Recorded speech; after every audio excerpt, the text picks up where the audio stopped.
Welcome to Keeping It Real with Jenn Godfrey.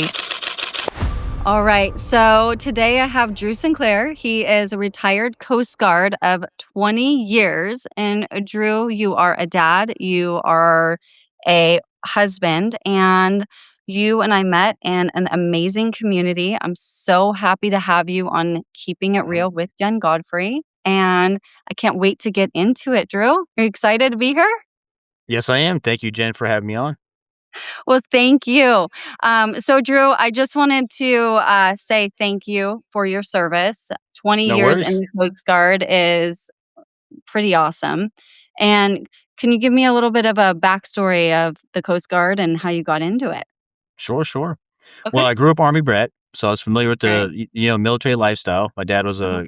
a colonel in the Army, so traveled the country, stationed around, all over the country, Europe as well. But I knew I didn't want to join the Army because he was always deployed at, this war and that war and Desert Storm and all that. So he's gone a lot.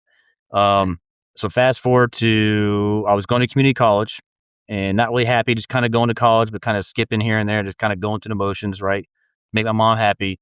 And then my now wife was my girlfriend at the time said, you need to do something, and I'm like, and I was 22 and I'm like, okay. I'm like, so I talked about the Coast Guard a little bit and she actually drove me to the recruiting office, in Wilmington, North Carolina. And I signed up to the Coast Guard in 2004 and then did 20 years. So the first half of my career was a helicopter rescue swimmer on the enlisted side.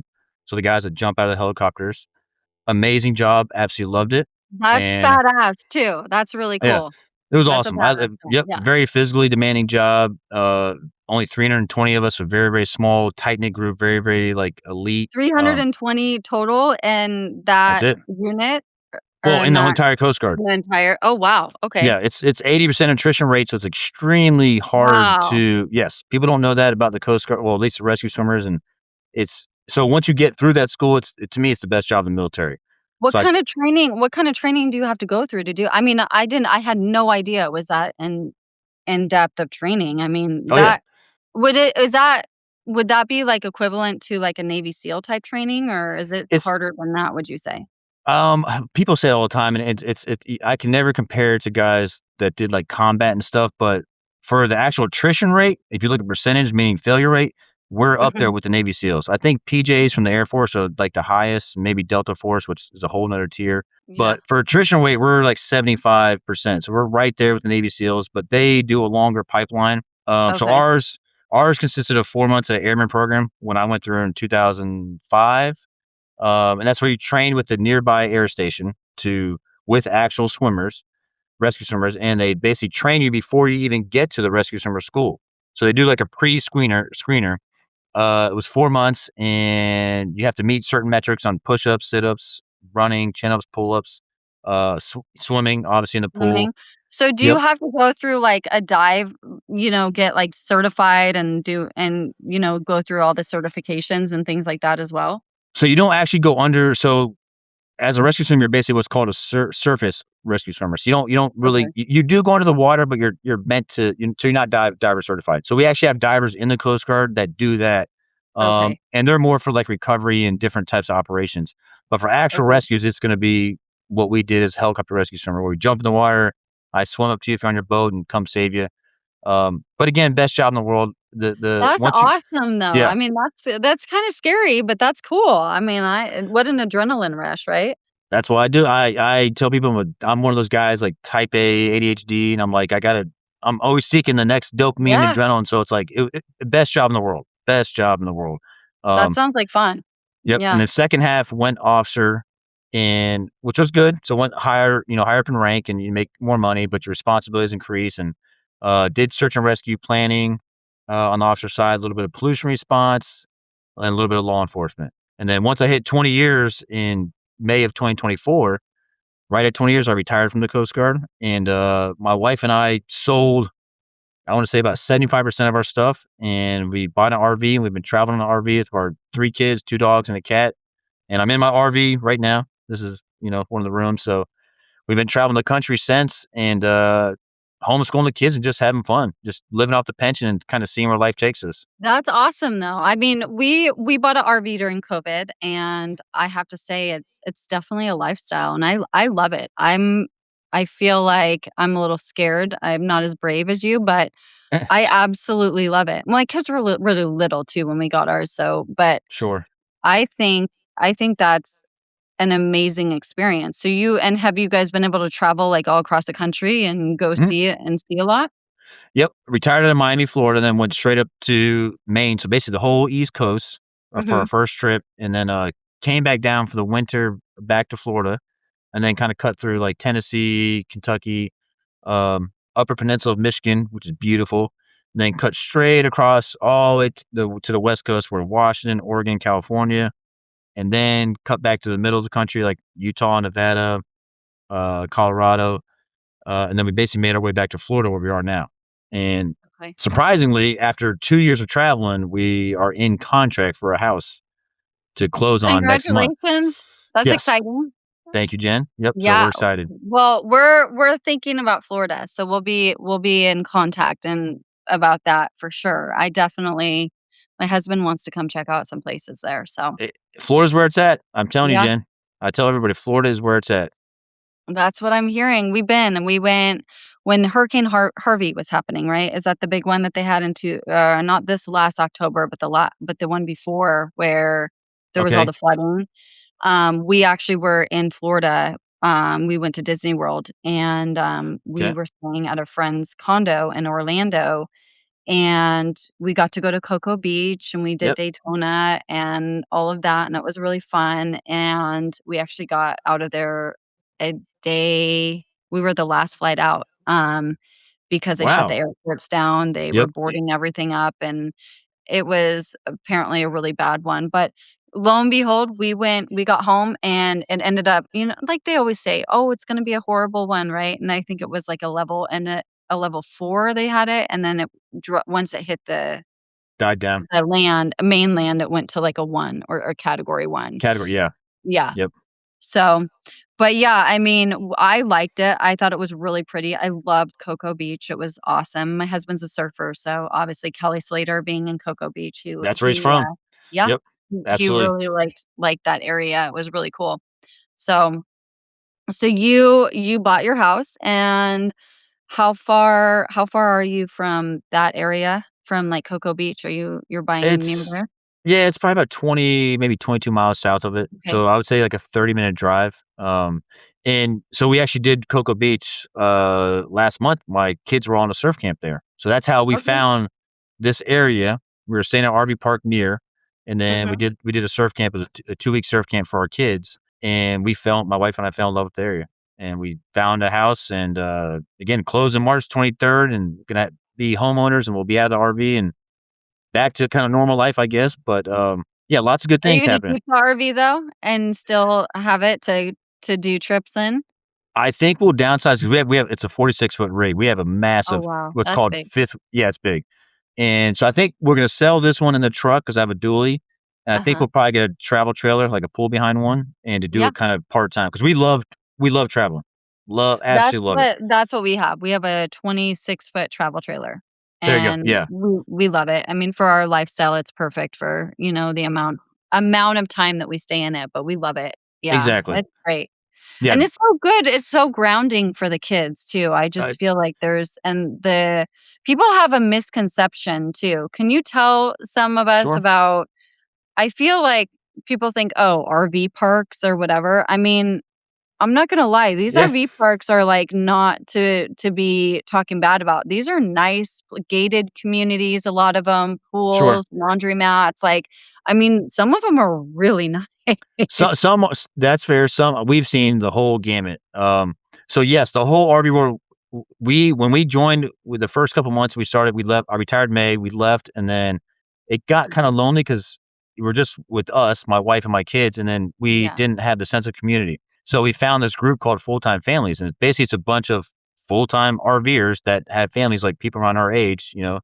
Again, I'm 43, and we met these families, and we did what's called a rally, and it's just amazing. So I met all these people from all walks of life, millionaires, regular people, retired vets, and all just living intentionally, wanting to do something different with their life and how they raise their kids. And everybody's homeschooling.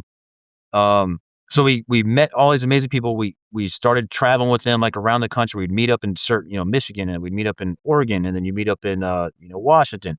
And you do these just events. Like my kids do talent shows. They've done prom. My son went to prom. Okay, that's Yeah. really cool. My That's son has awesome. he has a girlfriend he's met on the road from another, Aw. fellow, an amazing family. So again, the misconceptions. So when I first came into the RV world, when my wife proposed this idea, I was like, man, that's like, they're all like white trailer trash. I don't want to do that, And I know I can say that because I'm just a white guy, but Yeah, well, no, yeah, that's okay. Well, that's that's how I kind of thought. that's the stereotype of it, though. Yes. I feel like people go, "Oh, you're a country bumpkin. You're just gonna go RV. You can't afford Yeah. to go, like, on a real vacation." And it's like, "No, no, no, no, don't shame the Yep. game." Like, you Yep. you have no idea. You have no idea. I actually really enjoy it. I do think that it's amazing that you and your wife have been able to stick it out as long as you have because my husband and Sure. I have gotten in quite a few fights. Um That's Parking it, us too. it's like driver's side, passenger side left, and I'm like, Yes. What?" We're screaming at each other. I mean, it's super fun, but I think that first day when you get in somewhere, it's kind of like, "Don't talk to me," you Oh, know? it's stressful. Yeah, yeah. Oh, It every time kills we me. park, anytime you're setting the rig up, it's stressful. And Yeah, anytime you pack it up, so packing up and travel days and setting up are stressful. Always. My yes. wife, she gets a little snippy with me, to be fair, and the kids always, start going at each other, which makes her get mad, and everybody takes it out on dad, and I gotta deal with it, and, Yeah. but overall, it's Well, been amazing yeah. experience. You know what, though? I think that you laugh at it now, though, and you're like, "Oh my gosh, remember that one trip where we Yeah. this happened or that happened?" The best ones, though, are when you think you're really bad or you and your I don't know if this has happened to you, but my husband and I have been, like, yelling at each other. I'm like, We're sideways, we're slanted. You gotta put the bricks over on this side and put Yeah. the tire on that side." And, we're trying to figure out how to straighten it out because the Yep. ground's uneven or whatever.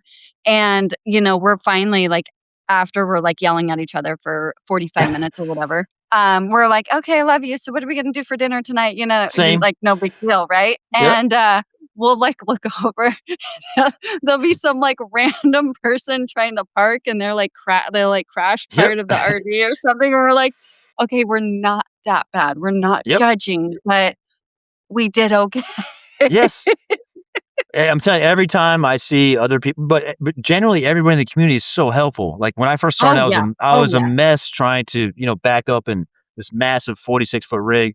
But people come out, they'll come out and watch you. That's a Oh, big ass, like, land boat. Yeah, that's big. That's it's basically intimidating. as big as you can get. But we're doing it full time, and again, I have 3 kids, 2 Yeah. dogs, a Oh, cat. yeah. So we needed the space, and being full time, like you want something that's pretty Oh, nice. yeah. And but no, but overall, it's been amazing. Like, I wouldn't change a thing, and I'm so glad we did it because the people we've met, the experiences, the friends, and, like, she and I have changed. We've changed how we, take care of ourselves and our standards of what we like. Yeah, I'm sober. She's sober. Like, all these good things have happened, and I attribute it from the RV community, from the people I met in this full-time family group. I have friends for life in this group, so to me, it's been a blessing. Well, yeah, you form it's not just a community, like you said, it's a family, and I think that that's Absolutely. really it's important. So people don't really understand that. So for people that don't, maybe are scared and wanna do a travel get a travel trailer and say, "Oh, I rented one and tried it for a week."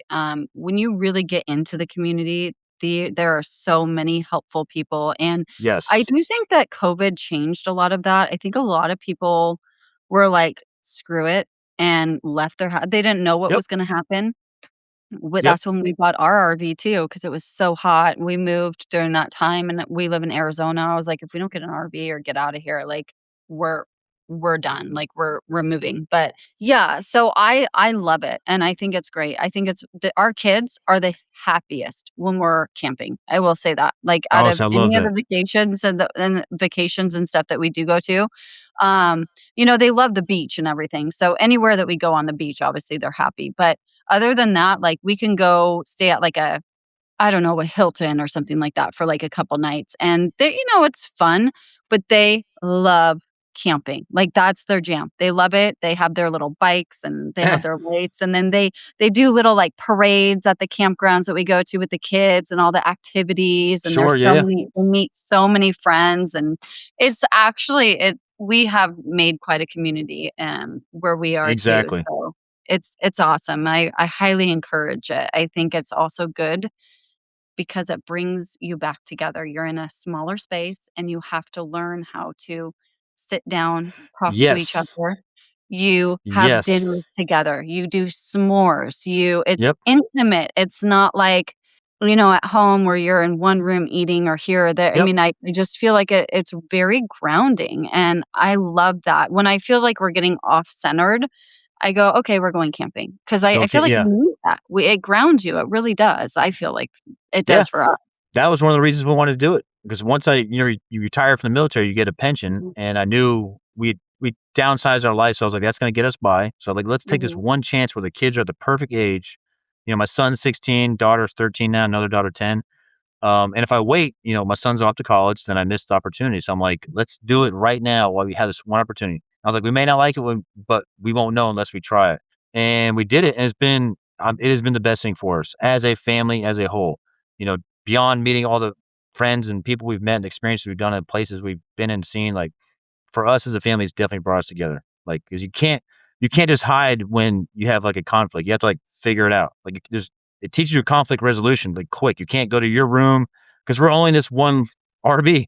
Yeah, So yeah, yeah, so you got it's to figure it true. out is what I tell people, and it's been good. It's been amazing, been an amazing journey so far. Well, I love hearing that, and I'm glad that you guys are doing that, and I think it's really inspiring, and maybe we'll do that someday. But Yep. I don't know if I'm that brave, but I do love camping. I think it's very healing, and I think it's the connection, just as the family aspect of it. I think it's great.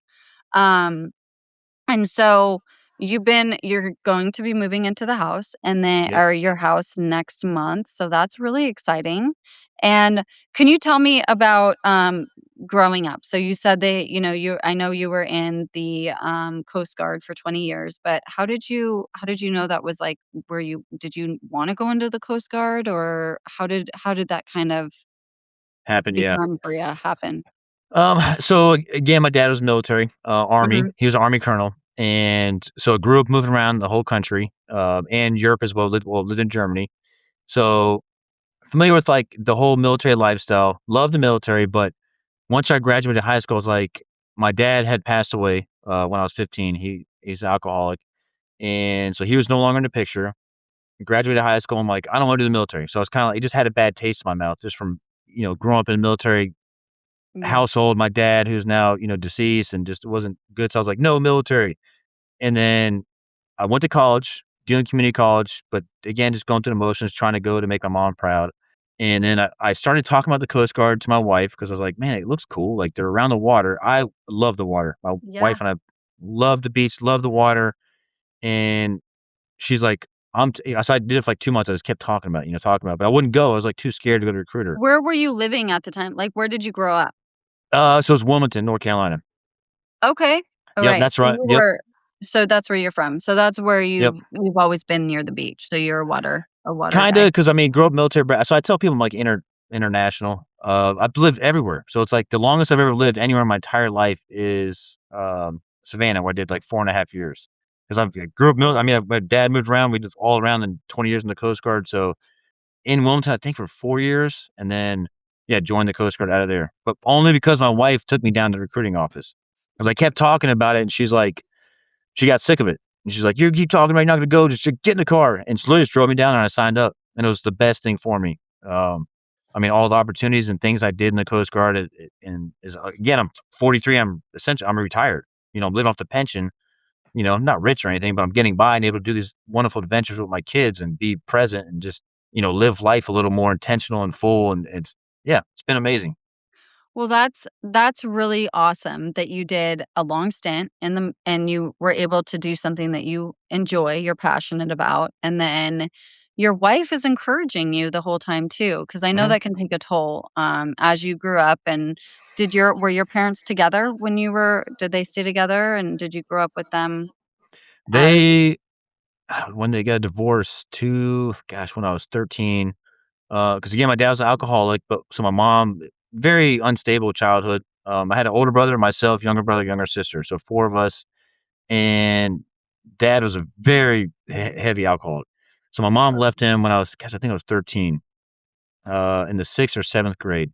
Left him. We were stationed at Fort Drum, New York at the time.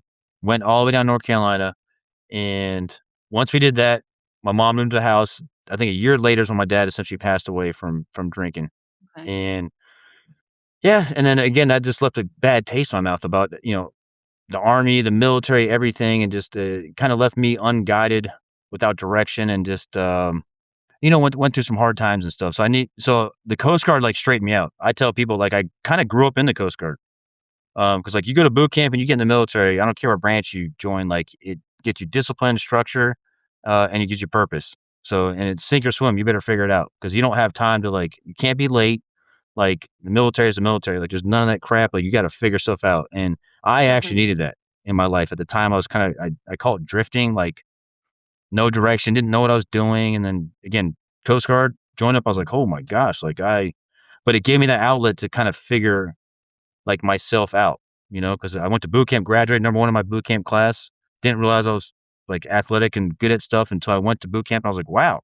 I was like, "Okay, maybe I do have something talent or something," and then went to rescue swimmer school, extremely hard, made it through that, and officer candidate school, all these things, but the Coast Guard was the outlet that, I always tell people had all these doors open, and I could go to anyone I wanted to, but it was up to me to, to make the choice and push through it and go through it, but everything was open to me, it was amazing. Well, I love that, and you said that you didn't know that you were so athletic and that you were it sounds like you really found something you're passionate about and Mhm. that you really made you confident, right? Because Yeah, I absolutely. feel like you go through a hard time, and we all go through some sort of hard time in our life, and it Sure. kind of ruins our not just our confidence, but like our purpose, right? So it sounds like you kind of got that purpose with the Coast Guard and realized like Absolutely. how good you are and got that sort of push that was able to get you back into something that you enjoy doing and that you're really good at. So, and I know right now, I mean, I follow you on Instagram and we're friends, and I'm like, oh my gosh, you and your wife are like both. I mean, Yeah. you're like muscle men, and she's like she woman. I swear, I'm like, oh my gosh, I need to start hitting the gym. You guys talk about good shape. I mean, I know Yeah. you are. And so, when you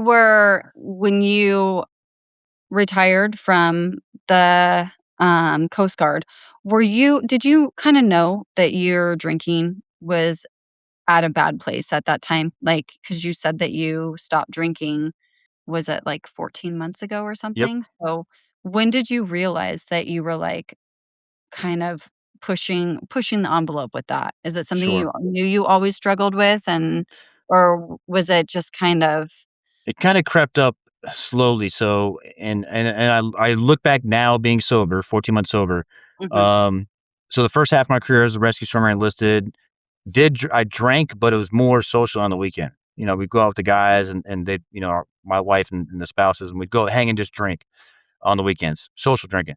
And then I went to the officer side of the Coast Guard, which is, I tell people it was amazing experience for me, but it was so hard, and I felt so out of place compared to doing the helicopter rescue swimmer stuff. Because that's more physically demanding, but that's more my lane. That's kind of what I like doing. I like running and swimming and being around other competitive type A guys like me. And then I went officer, and it was basically a desk job where I'm, behind a desk, like, you know, and I was still leading and doing a good job, but I felt out of place. And inside, I struggled all the time with, like, did I make the right decision?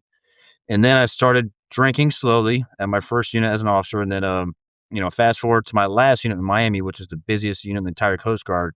I was essentially drinking every night. Did that for probably the last 10 years, but got very, very oh, heavy. wow. Yeah. And I'd probably drink 2 to 3 bottles of Jack a week, sometimes three or Okay. 3 to 4. Yep. But I'll drink every night. So you were, Weekend. like, full but you were, like, functioning though, so you Yeah. and you're still working, you're Yep. handling all of your responsibilities, and Yep. you're able to say, "You know what? Get off me because 'cause I'm going to work, Yep. I'm paying the bills, and look at me, I look good and I can do it." So, I okay. hid behind that Mhm. that mask, and So exactly, again, you hit it. So on paper, I tell people on paper, I look great. Yep. Like you see my uniform, like, man, that guy looks sharp. He's got the medals, prior rescue Mhm. swimmer. He's in shape. He's an officer. He's like got a storied career, done awesome search and rescue cases, all the stuff, right? But I was hiding behind it. Like I'd go to work, put the mask on, like I had everything put together. But at home, it wasn't that way. My wife and my kids knew, but so it was just eat me alive inside. Um, so the last 2 years is when I really recognized I had a problem in the Coast Guard because I tried to take a day off from drinking. My wife asked me, she's like, "Can you just take one day off?" I was like, I didn't answer her, and I'm like, "Let me just see if I can." I couldn't.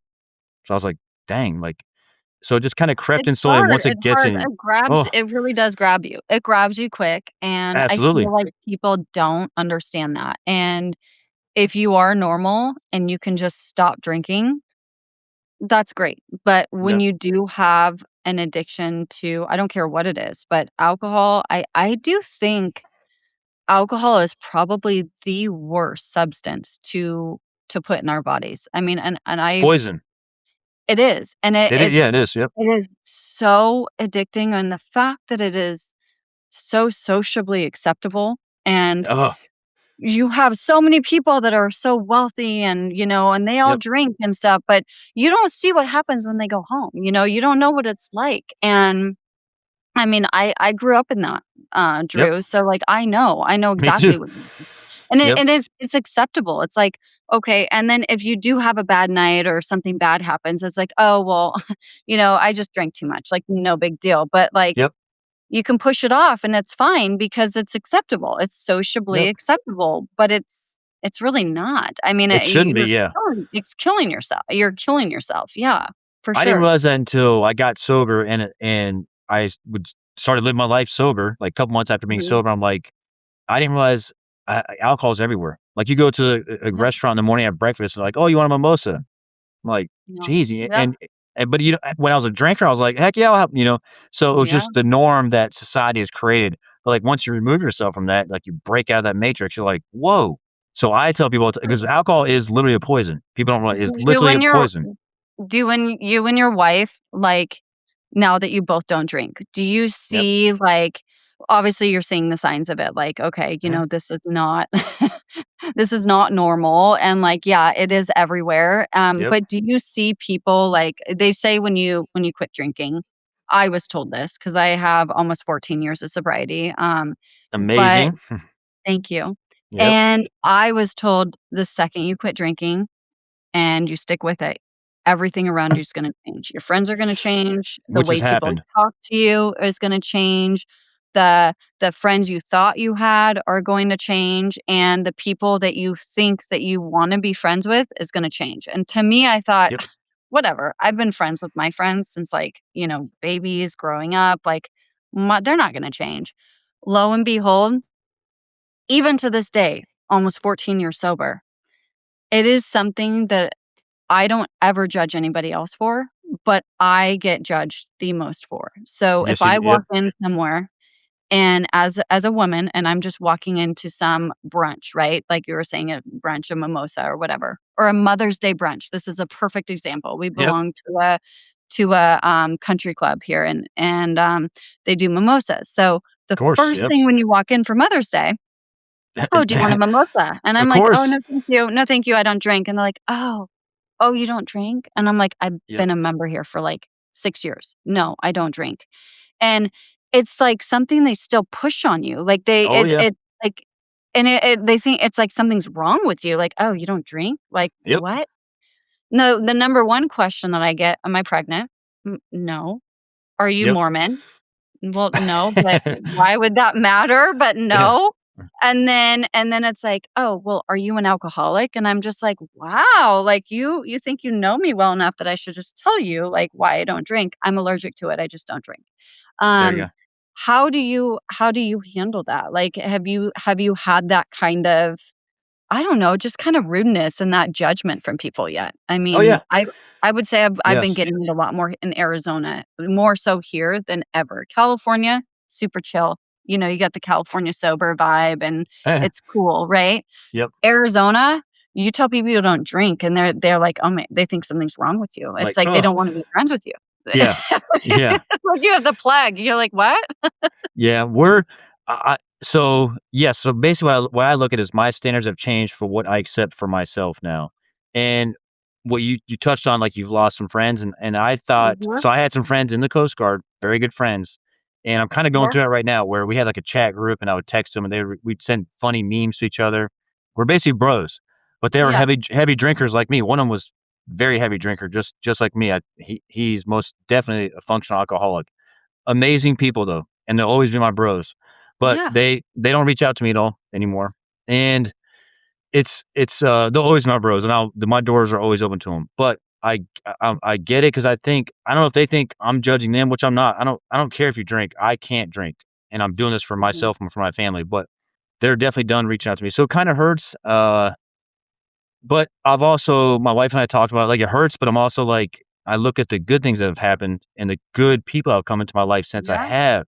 So it's like certain people have kinda exited, my circle, my life, my sphere, but then now these new people and not even just the people that come in my life that have helped change me, just the opportunities. Like right now, I'm doing a podcast with Jenn Godfrey, who I've never met. You know what I mean? So I've done a few before you, and I doing my social media, like things.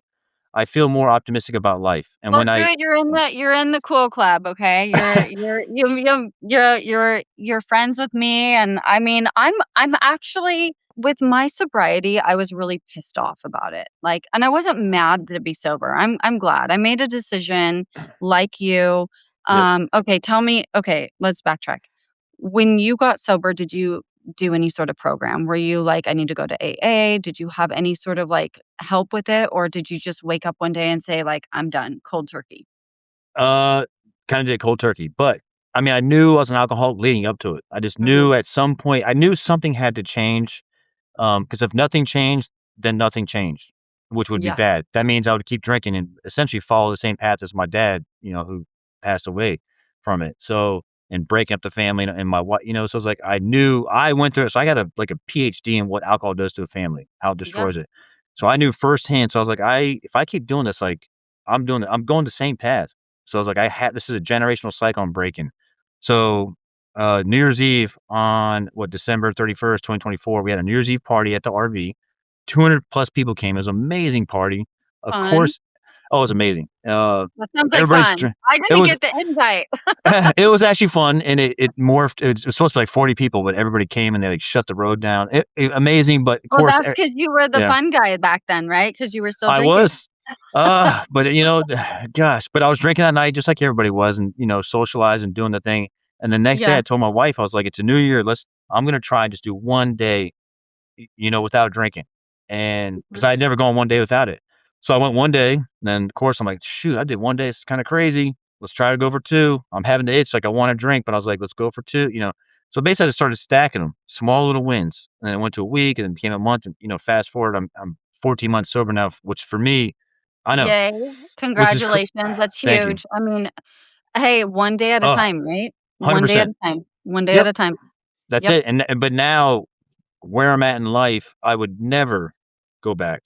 Like, like I will never abuse any substance or anything that does mind altering stuff. Because I've realized with my personality, like I'm an addictive personality, like very addictive. Anything I do, I'm like like throttle to the bottom.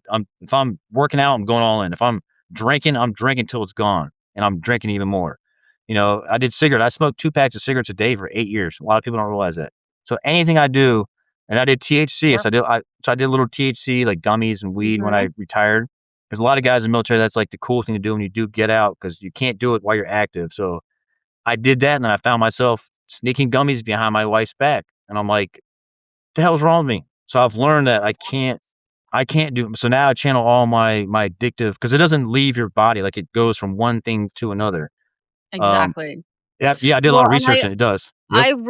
I really am glad that you said that because I do think that alcoholism in general. So when I say that I was really mad, I wasn't mad that I quit drinking.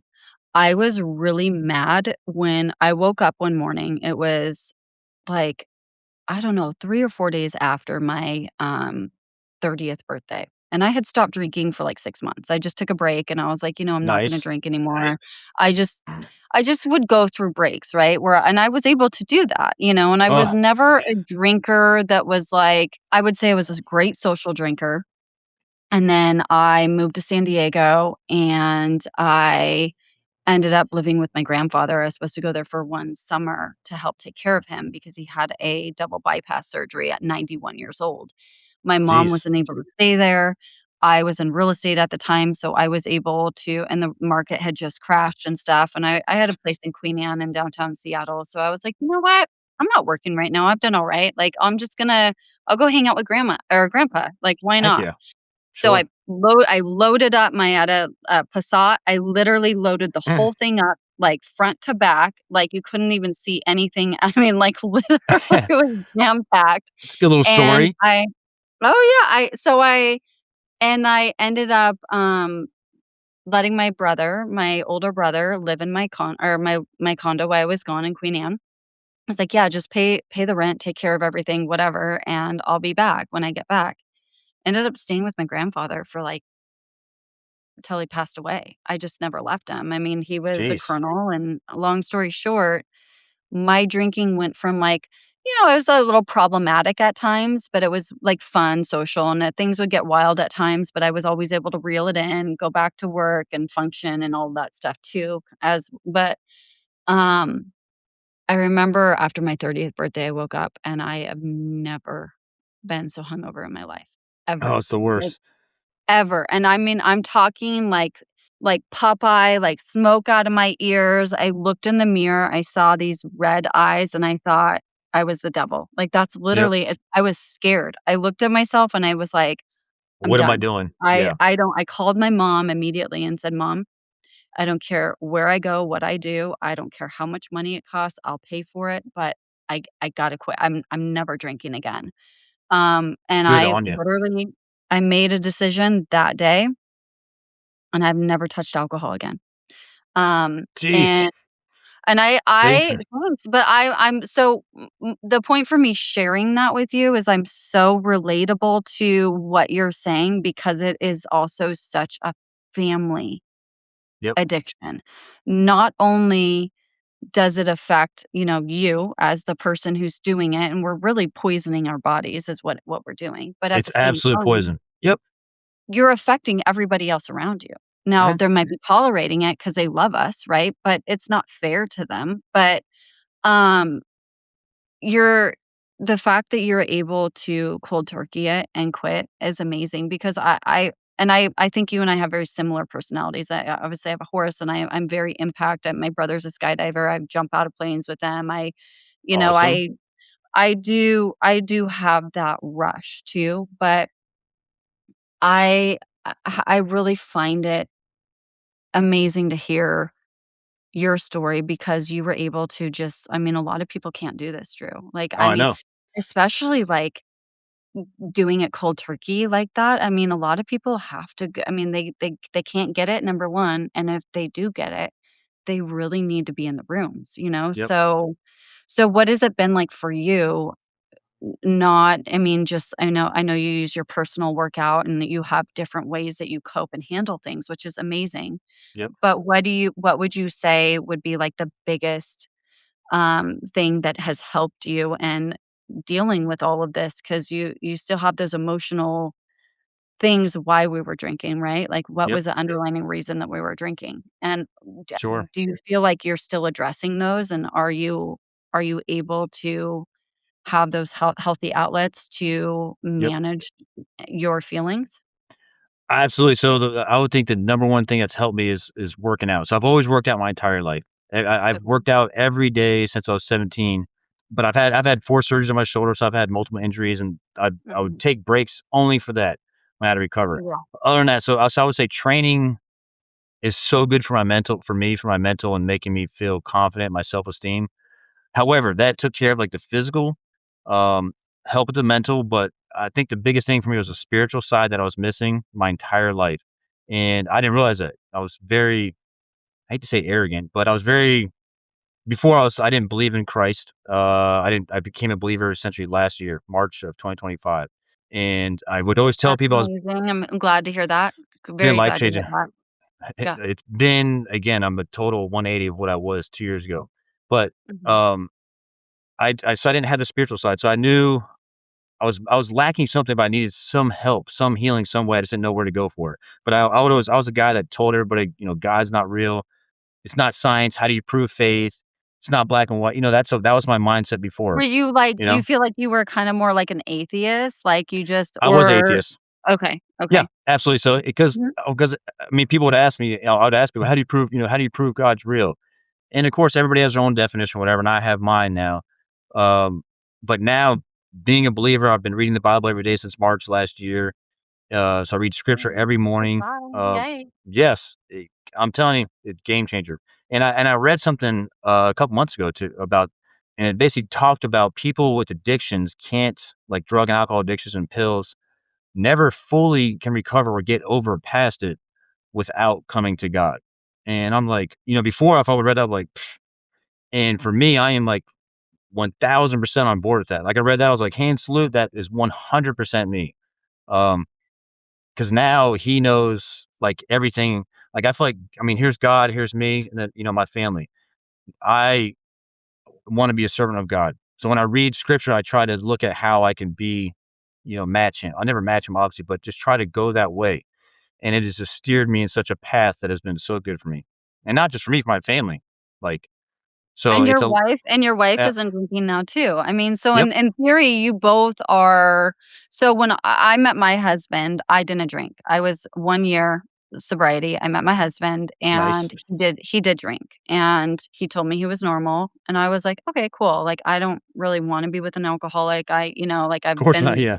yeah, I'm good. Like I want to be with someone who's normal. And when we moved in with each other, I realized really quick he was not normal. I was like, and Oh, so yeah. So you said that your wife had never really given you the ultimatum. I was very yep. opposite because I was so protective of my boundaries and my own Sure. spirituality and I still am. I'm very selective who I hang out with. I'm never Yep. judgmental. Most of my friends are not even in sobriety and they're normies, but Yep. I'm also very selective with who I share my story to, and that's why this podcast hopefully will be somewhat helpful because I do think that a lot of people think of it as, like, anonymous, right? Like, they Yep. don't wanna share it, and it's, like, so private, and I do understand that because I did feel like that for such a long time, but I also feel like we need to normalize being healthy and being sober, and how Yeah. can I be a wellness advocate and a Egg. Bell's palsy advocate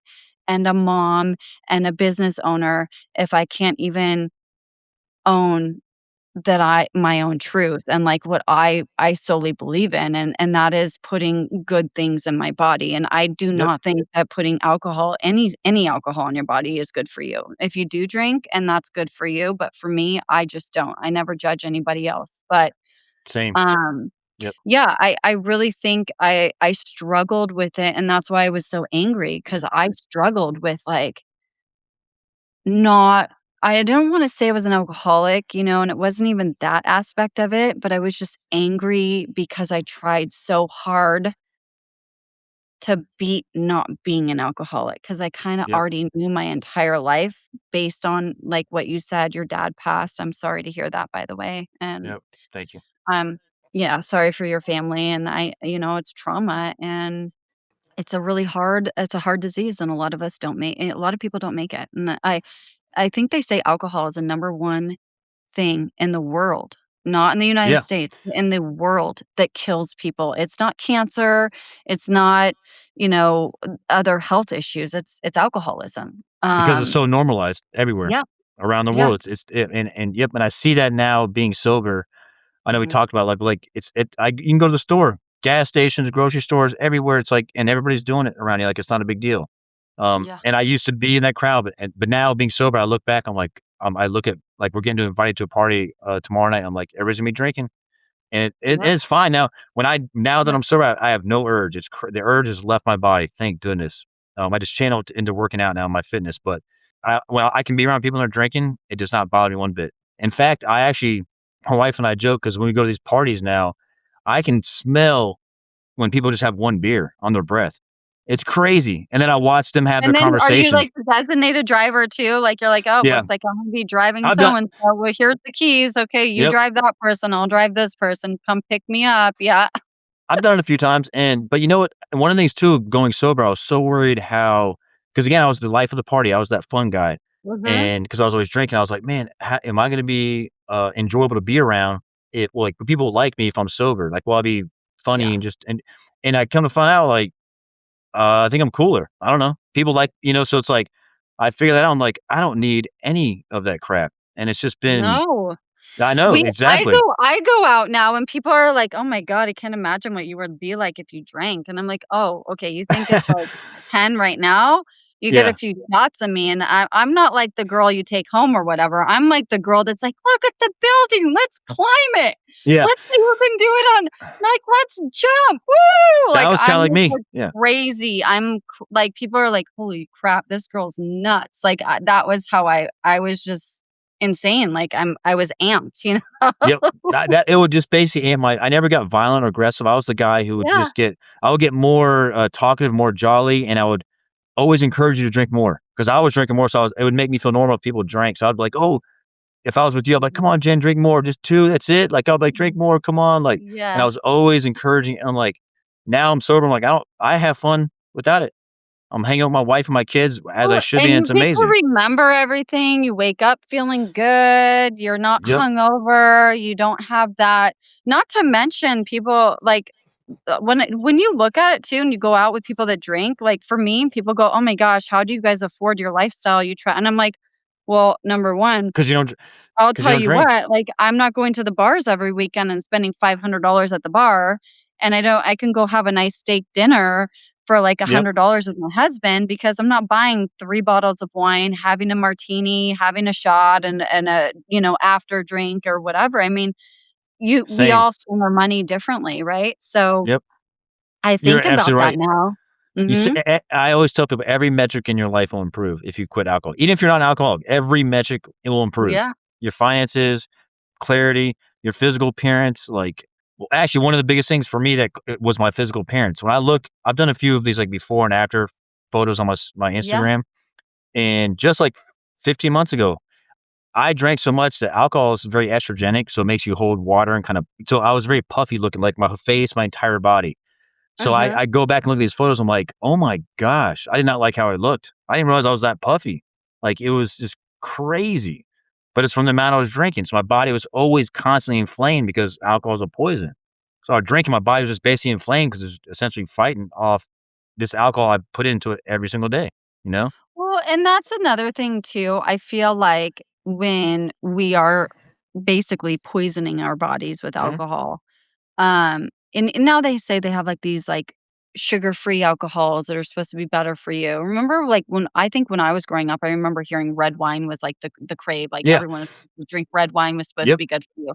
Now they're saying it's not good for you because of all the tannins, and that actually makes you like bloat and whatever. So I mean, there's always the new things that are good and not good for you. But I think about it now and I'm like, I if you put I feel like if I were to even have a sip of alcohol now, Drew, I feel like I would literally throw up. Like my Me too. body would like be like, "What are you doing to me?" I Yep. mean, and so I can say I'm an alcoholic, but I can also say I'm highly, highly allergic to alcohol, and I don't wanna even put it in my body. I find it very annoying. I love going out. I love going out with my friends that can be cool and drink, that aren't, Yep. like, sloppy at the end of the night and hanging on to me or, like, crying or trying to tell Yep. like, I tell my husband, I'm Yep. like, 10 o'clock, gotta go, gotta That's go. Like, that's our same. I don't wanna be here when everybody's crying or, like, you have people that have their kids and their kids are outside crying and the parents are inside fighting and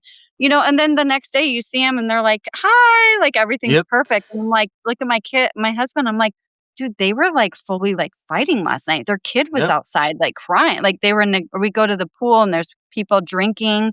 Their kids are, like, halfway drowning in, like, a public pool.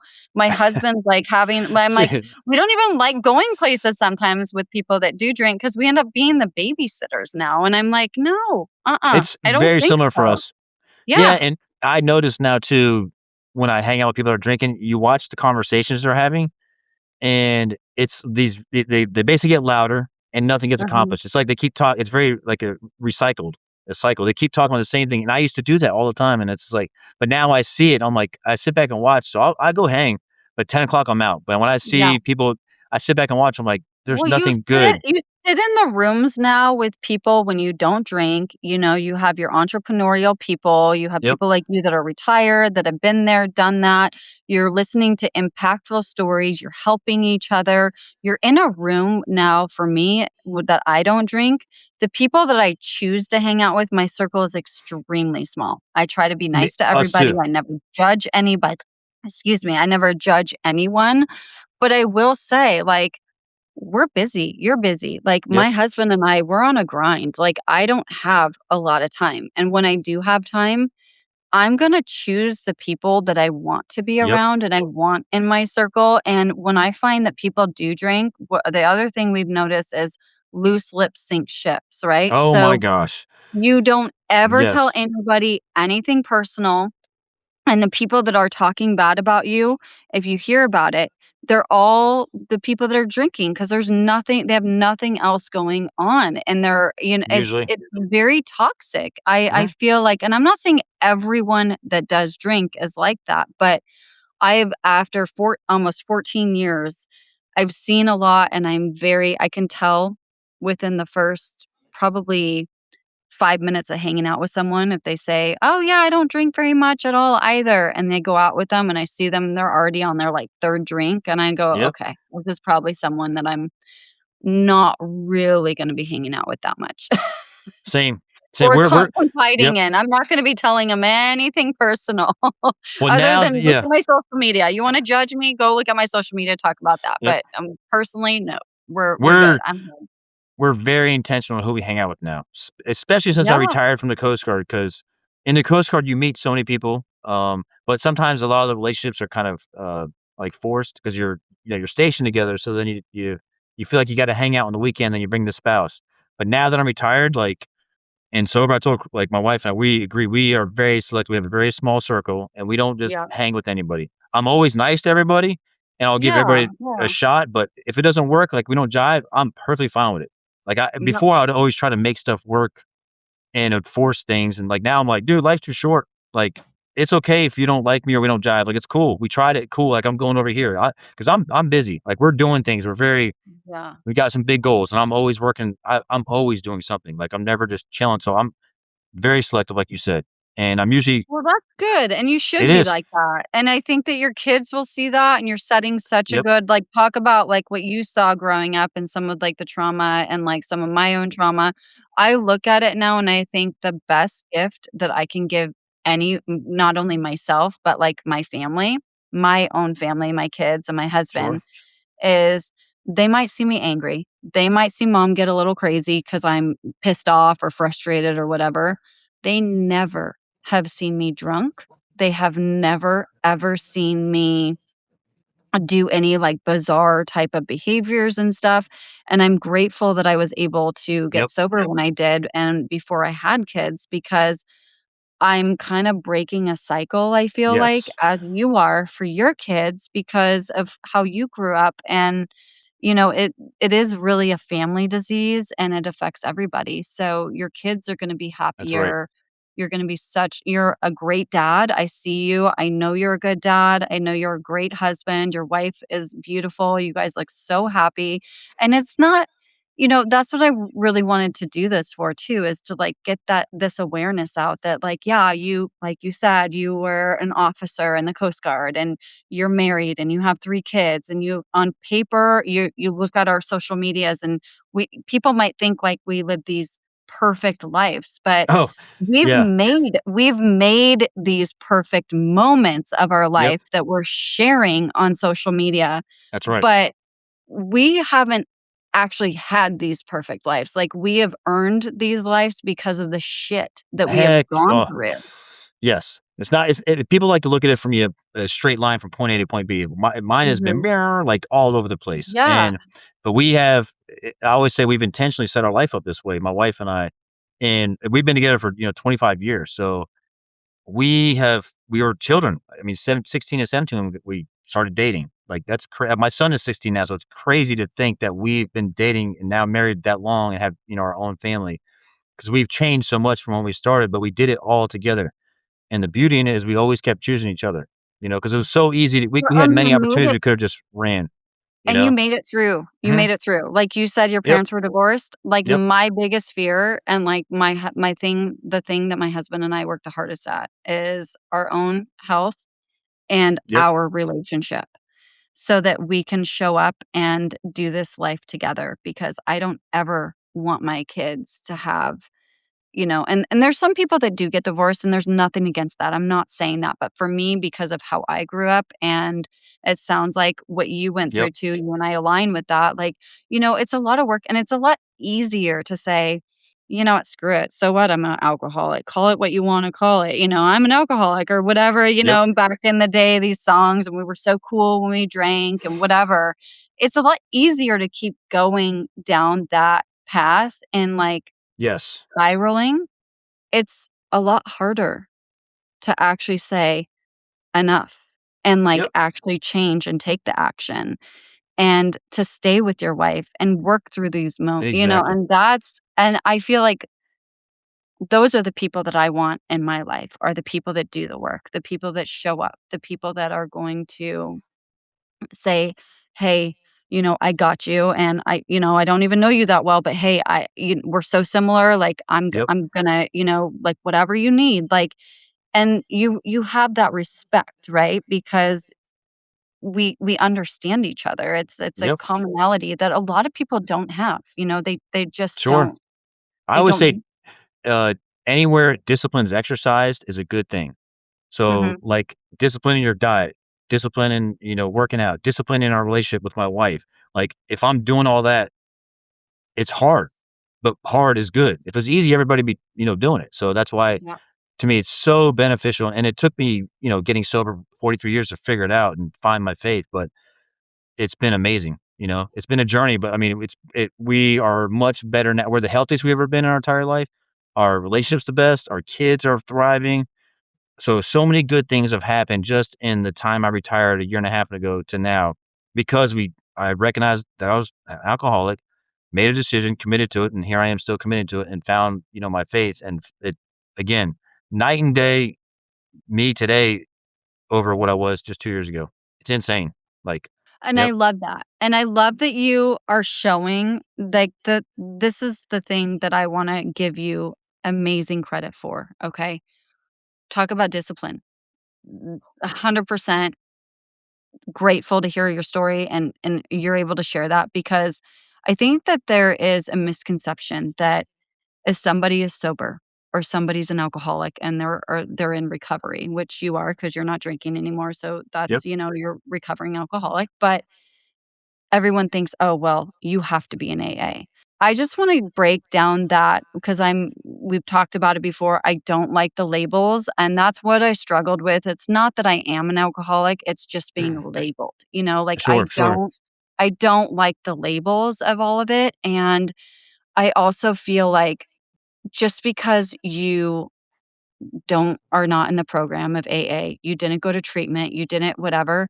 I mean, you can do whatever you want if you set your mind to it. And I feel like Absolutely. that's something that is, like, huge right there. And, like, the Yep. faith and God and all of that, like, that can look different to anybody. Just because Yep. you and I are Christian, we believe in God, like, that does not mean that you have to believe in God. I mean, if your higher power is like a basketball or whatever, I mean, just have something bigger than yourself that you Yes. can look up to that can help you meet those goals, right? And Absolutely. you don't have to be in a 12-step program. I think it helps, but I don't think that it's something that everybody has to do. It's your own, it's your life. You get one, live it how you want, Eh, and you don't yep. have to be in a program to be sober. And I love that you are sharing that you're able to do it on your own because Yep. I do think there's a lot of people that still kind of have that old school way of thinking that you're not sober unless you're like in a program. And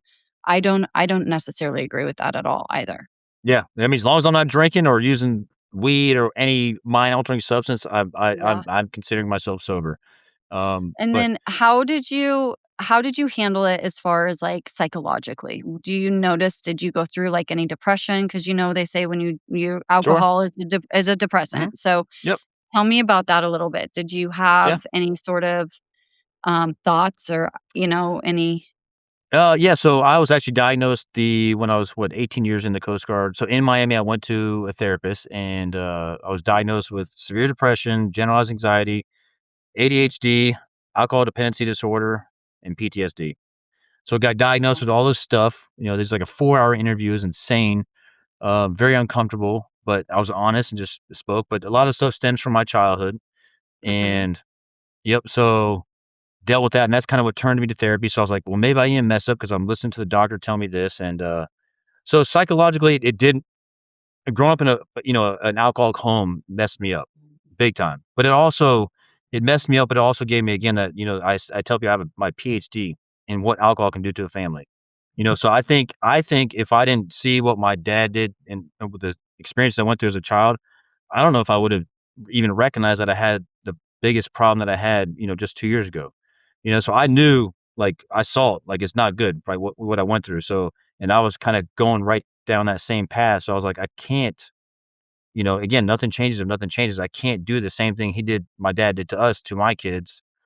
So I had to make that choice. And I don't know if my dad had any alcoholism in his family, that where he had, experienced as a child. I don't know, but I learned from him what it can do. So psychologically, yes, it gave me a lot of issues and insecurities, and I had the fatherless wound in my heart, which never heals. But so I had all these voids and things, and that's what, seeking something. I needed something bigger than myself. Um, and that's when I came to, faith, and I started reading the Bible, and I'm like, "Oh my gosh." And it just, people talk about the Holy Spirit touching you, Yeah. and that's what happened to me. Because before I'd hear, I'm like, "What does that mean? The Holy Spirit, like, what is that's just some corny saying." And it definitely touched me, like, big time. Well, Like, and I'm glad. I mean, I think that that's huge. That's so mhm, impactful. I know that people listening to this are gonna definitely relate to you, and I really appreciate you sharing that. I think that that's a big sure, message to send that, you can pretty much do anything you want to do. you You can. just have to have the discipline, right? And Mhm, and you can share that. I mean, you're living that right now. So yep. that's huge. And I mean, what a scary how do you feel about your diagnoses? Like, do you take Ugh. that with a grain of salt, or do you think, like, I mean, you said you were in there 4 hours, and in 4 hours they were able to label you with all of those disorders? Like, do you Uh, agree with all of that, or how um, did that affect you?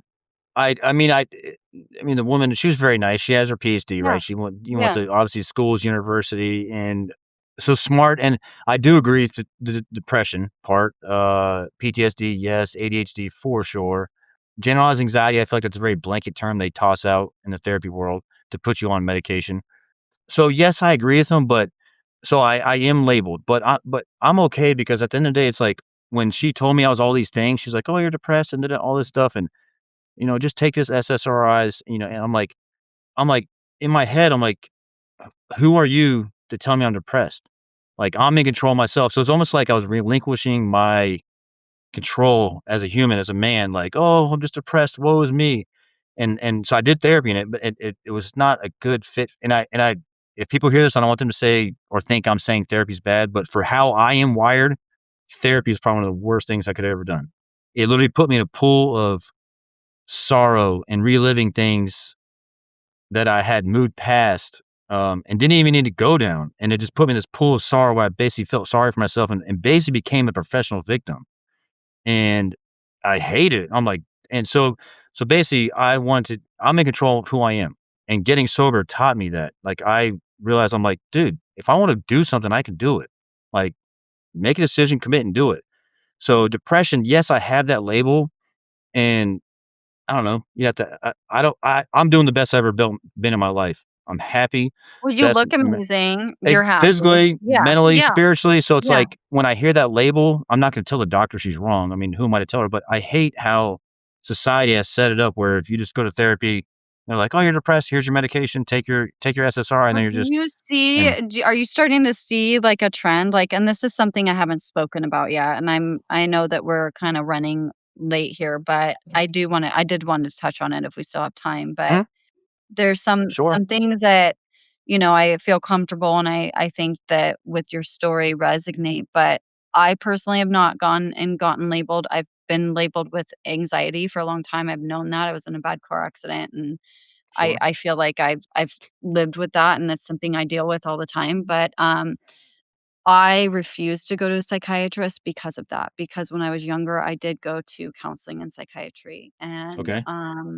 I feel like it it's I don't wanna say they groom you, but as a child, it really kind of fucked me up, excuse my Yep. French. I mean, it really did, like, it really made me feel bad.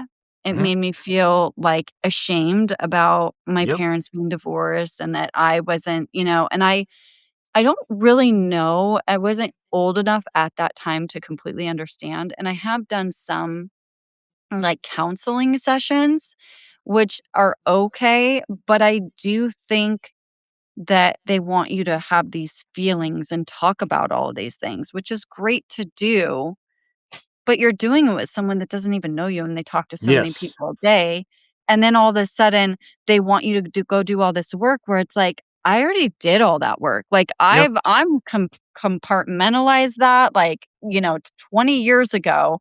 You yep, want me to re-bring that up and, like, that trauma and, like, talk about it because I'm past that, and now bringing that up yep. again is probably going to make me fucking depressed. Like, I don't E wanna relive that. exactly. I'm convinced, and again, this is my own experience, but this is how I'm wired, but I've they want as a whole, they want you in that cycle because they can give you the medication, and it's almost like they got control over you, and you're on the farmer Mhm. treadmill, I call it. Um, they didn't ask me. I remember the first time I went to therapy ever. It was 18 years in the Coast Guard, right? So I went there within she introduced herself, very nice woman, and she's like, "Oh, we're scheduled for a 45-minute session." She's like, "You have 10 sessions that are approved by your insurance." And I'm like, "Okay." And within 10 minutes, she already diagnosed me. Uh, didn't ask if I work out, consistently. Mhm. Didn't ask about nutrition, which are the two things that I mean, working That's out by great. itself. Yeah. Oh, it's peer reviewed studies on this. If you're depressed, Yeah, it gives you natural exactly. endorphins. I mean, yeah, like, Yeah, that's what and you should do if you're depressed. Like, so don't she take didn't ask anything about that. So that to me, in my head, I remember sitting there, I'm like, that's red flag number one. But I was in a place in my mind, in my heart, where I was asking for help from anywhere or anything. I didn't know what it looked like. I said, I'm just going to be open minded to Yeah. whatever comes to me. So I said, I'm going to try what this doctor said to me and try the prescription. And I did it. And I didn't like how it made me feel because it made me feel, I didn't feel highs and I didn't really feel lows. It did essentially what it's supposed to do, even keeled, I guess. But I remember my youngest daughter, Phoebe, came and showed me she was doing like a drawing or coloring or something. And she brought it to me. I had no interest in it. And I remember thinking, I'm like, and she walked away. I'm like, what a dirtbag I was. And I was on those, and then from that point on, I did for 3.5 months. I weaned myself off, um, and I have not taken them since. And Well, I feel like when we have addiction, that mhm, goes from one extreme to the other, and a lot of yep, people that have addiction, unfortunately, whether it's alcoholism, drug addiction, sex addiction, gambling, whatever, they have some sort of, for me, it's anxiety. Am I yep. OCD? Am I ADHD? Probably. I mean, I can't sit still, obviously. I can't sit on my hands and talk. Like, I learned that. Uh, Same. I Yeah, had I my one of my jobs are like, "Jen, can you just sit down on your hands and, like, just try to talk?" And I'm like, "Yeah," and I'm like then I'm going like this, impossible. and they're I'm like, the same. "Oh You see, my." I'm Yeah. animated. Yeah, Oh, yeah. same. Yeah, Oh, for sure, and I'm yep. like, I don't need a doctor to tell me what I probably already know, Mhm, number 1, and then number 2, I do have an addictive personality, I know that, like you, like, I have a horse, like, he's young, like, I go do crazy shit, like, mhm, I know that I have that. My brother is a skydiver. Like, we have the genes, we have the genetic makeup. We're yep. we have those we just have that drive, if someone pushes me, I'm going to push back 20 times harder, regardless. That's just my personality. So Sure. why would I go and take a medication, regardless, like how bad I might feel, if it's going to probably change me entirely as a person? It And rewires then you. on top of that, potentially set some sort of addiction, that I Mhm. already know that I have in my blood. Like it's genetic, and fortunately I know that, and there's nothing I can do about that except Yep. for handle it. And what you said hits hard because what do? I work out, I ride Yep. my horse, I'm outside with my kids, we travel, and I just think that, and to anybody on meds, if you need them, that's totally fine. Everybody's different, and Yep. people need them that are not alcoholics and stuff. That's fine too. I just wanted to hear your perspective on it because you've been through trauma. You've Yep. been, you served our country. I mean, you've done amazing things. You're still doing amazing things. You're a dad, and to hear you say that you were so just, would you say you were kind of like blank? You know what I mean? It just numbs Yeah. you, right? Another I way of became like a numbing you. zombie. Yeah. And it wasn't a that's why because I've had this conversation, never on a podcast, but, like, with, friends and family who do Mhm. take medication. I said the same thing. I'm like, "I'm not against the medication. It's just the Yeah, way no, no. it's handed out so quick and so easily." And I was so when it happened to me, the first therapist, she's like, "Oh, here you go, within 10 minutes." So I said, I went to 4 different therapists in 2 years. Every single one Mhm. was the same thing. I said, "This is insane." But Yeah. I've also realized how I'm wired. I don't respond to when somebody says, "Oh, just take the medication. Wow, you're sad. You had a terrible life." I'm like, "That's not how I like that." You But have a that, terrible life. No, you eh, didn't. You yeah, you overcame exactly. the things that Exactly. happened in your life, and I wouldn't say, I mean, and I've been through a lot of shit too, and this is about you, but We all have. yeah, Yep. like, I would never say, regardless of how bad things were at certain times in my life, I look back at them and I'm like, "Good. I'm glad that happened." Do you know why? There's 'Cause a it made lesson. me the person I am today, Yep. and was it bad? Would a normal people maybe think that was good, or would other parents that are probably super Christian, that have never been divorced or whatever, would they have acted that way? Probably not, but my family did, and I think I Yep. turned out okay. So, I don't need a doctor to tell me that I'm more messed up than I already know I am, okay? Yeah. We're all kinda messed up in our own little way, and we're all on our own journey, but Yeah. it's and what I've found is people, and this is all over society, in my opinion. Everybody wants the Mhm, easy button, ding, like, so when they hear that they're depressed, they're told they have anxiety or depression, like, and they're like, "I'm gonna go to the doctor." Well, doctors want to prescribe me medication, and they're smarter because they have their PhD or MD, which that's a mhm. whole 'nother talk right there, but and they just blindly follow the doctor's orders and take it, right? Because the doctors say do it. To me, it's insane. Like, I have a This is most something I have never talked about openly, and I hope that I mean, I'm already getting a lot of, like, bad comments right now anyway, so I might as uh-oh. well just say it, but here we go, Drew, are you ready? Diving in on it, yeah. Alright, well, you were in the military, so grab your troops because 'cause we'll probably need them all, but after I say this, but we also have to think about pharma.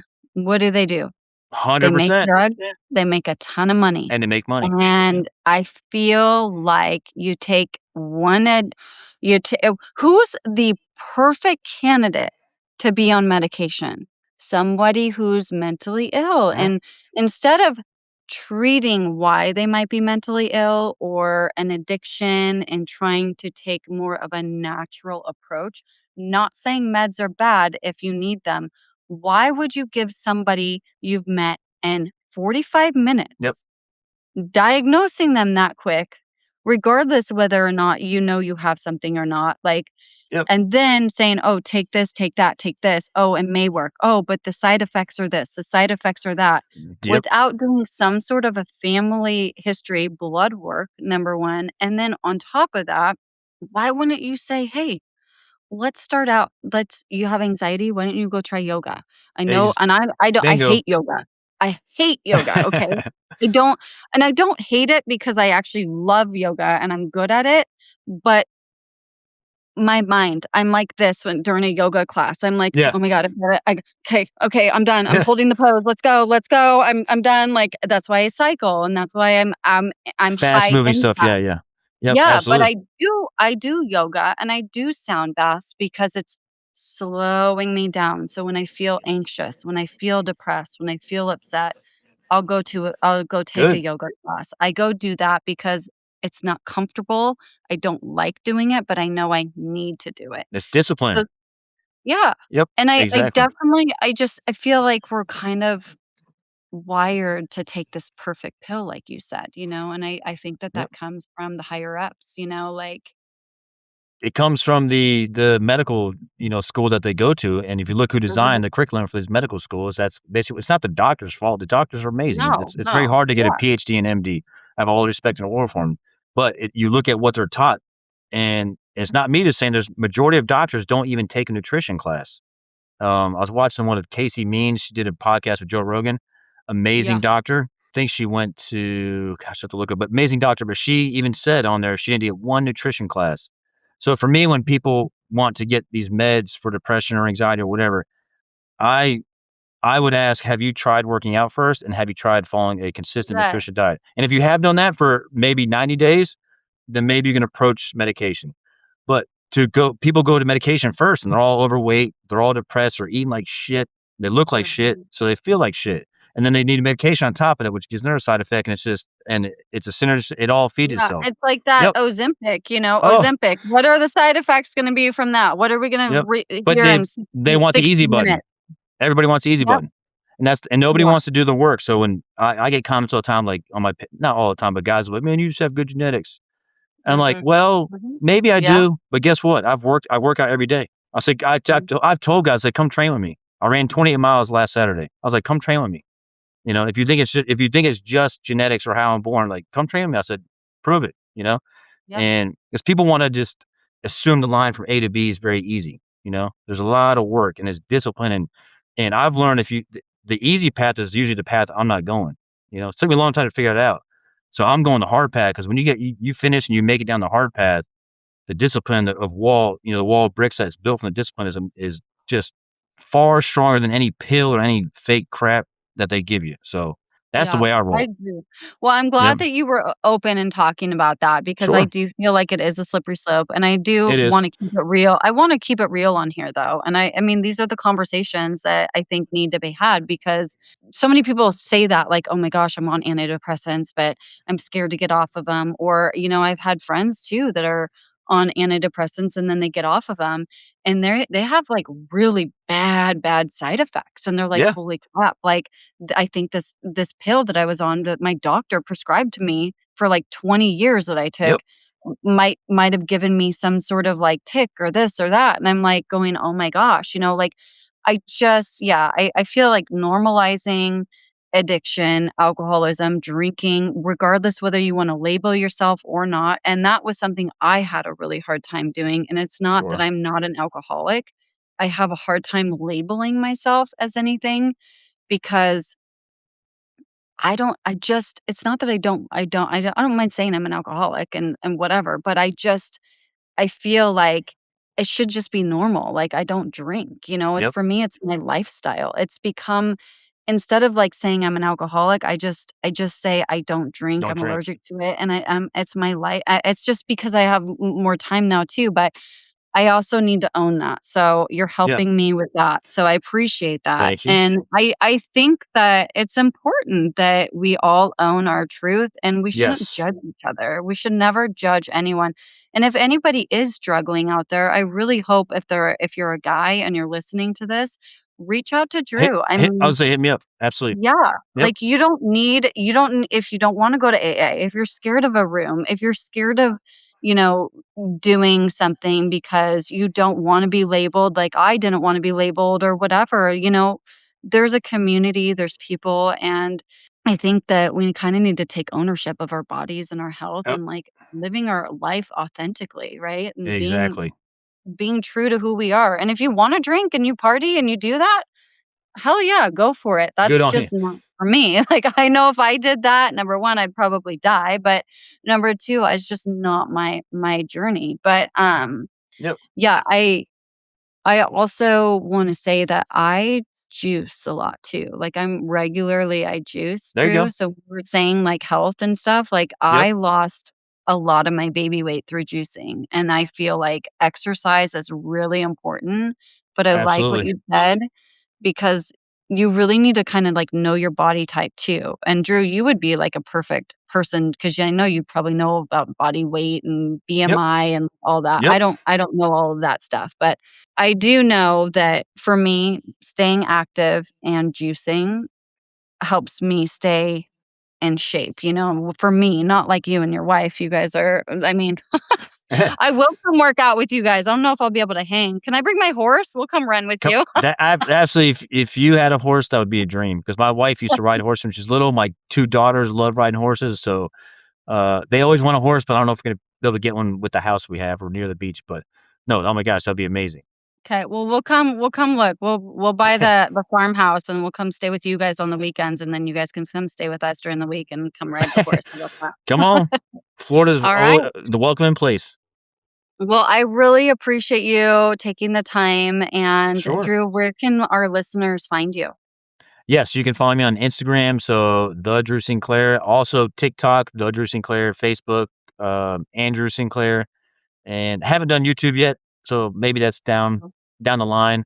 But mainly on Okay. Instagram, that's my biggest kind of social media right now. So, Okay. but yeah, but I tell people if you are interested in Coast Guard, I talk to people about the Coast Guard, rescue swimmer, alcohol, sobriety, obviously working out, nutrition. That's kind of like my main niche with my Mhm. page. But I've talked marriage. Um, I've talked to a lot of people. So I don't ever I respond to all my DMs. I may not get you the exact moment, but I respond to them. So if folks want to talk or just interested in my story, how I can help, tell them hit me up. Always here. And then Drew, my last question for you before we end the session. Sure.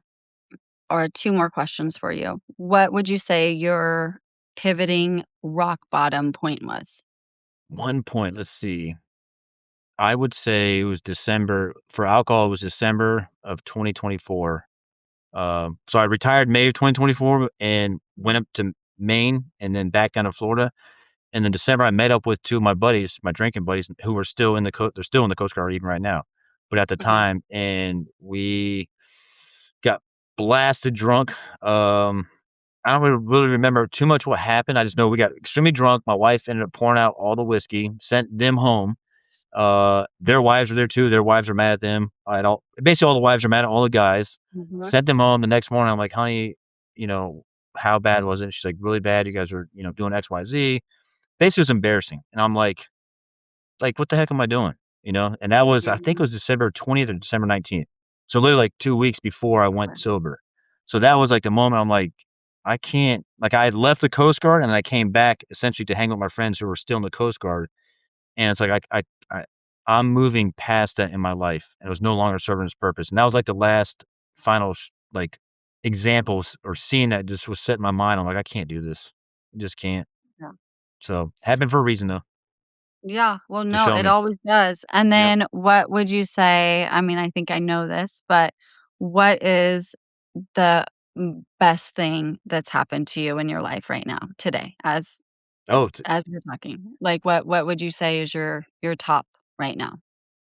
gosh, obviously my family, but that will always be there. But finding my faith is my number one, like for Okay. sure. And I'm still so new into this finding my faith. I tell people, so I'm like I call myself loud and proud because it's good to be a believer. Some people are kind of quiet about it. I'm not quiet. I'm like it's changed my life for the That's better. good. Yeah. So it's exactly. I'm proud. I'm like yes, I'm a believer because I knew my life. 43 years as a non-believer, alcoholic, pushed people away, shunned people away from God to where I'm at now as a full on believer, reading my scripture, member of a church, surrounding myself with other fellow believers. And I like me way better now. And I'll never go back, to old Drew. And life is just so many good opportunities have come my way within the past year since I've been a believer. I believe it's all, from above. So that's the biggest, most powerful thing for me, like for sure, hands down. Well, Drew, I know that you're gonna do amazing things. I'm really excited for you and your family. Congratulations on your house. I'm super Thank you. excited for you. And I can't wait to watch you just thrive. And I'm super happy for you and your wife on your sobriety. That's Thank you, right Jen. there. I mean, that's huge. Like, honestly, I feel like that's a really hard thing to do, and a lot of people will never get it. So I would say, I think you're lucky, your wife's lucky. I know I'm lucky. My husband, he doesn't Absolutely. drink at all. He hasn't drank since I had a conversation with him. Good And on that's you. why we stay together. Yeah, I Yep. told him, I said, "You know what?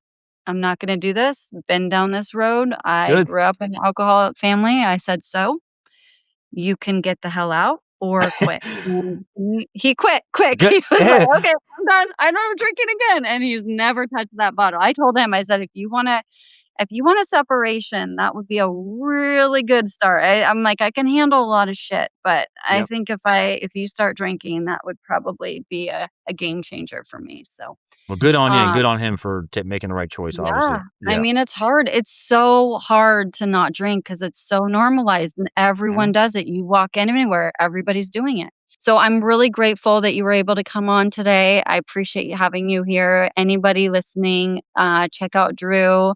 Mm. And I will link your information. And Sure. I hope you and your family have a blessed week. And I'm super excited to see all the amazing things you do. Well, thank you, Jen. And I'll keep following you as well and excited that we are able to connect on here and yeah, enjoyed it. Yeah, me too. Well, thank you so much, Drew. I hope you have a great day. I'm You going as to well. just. This episode is brought to you by Real Reach Digital, where SEO meets AI to grow your business. Thank you so much for listening and spending time with me. As always, keep it real and see you next week.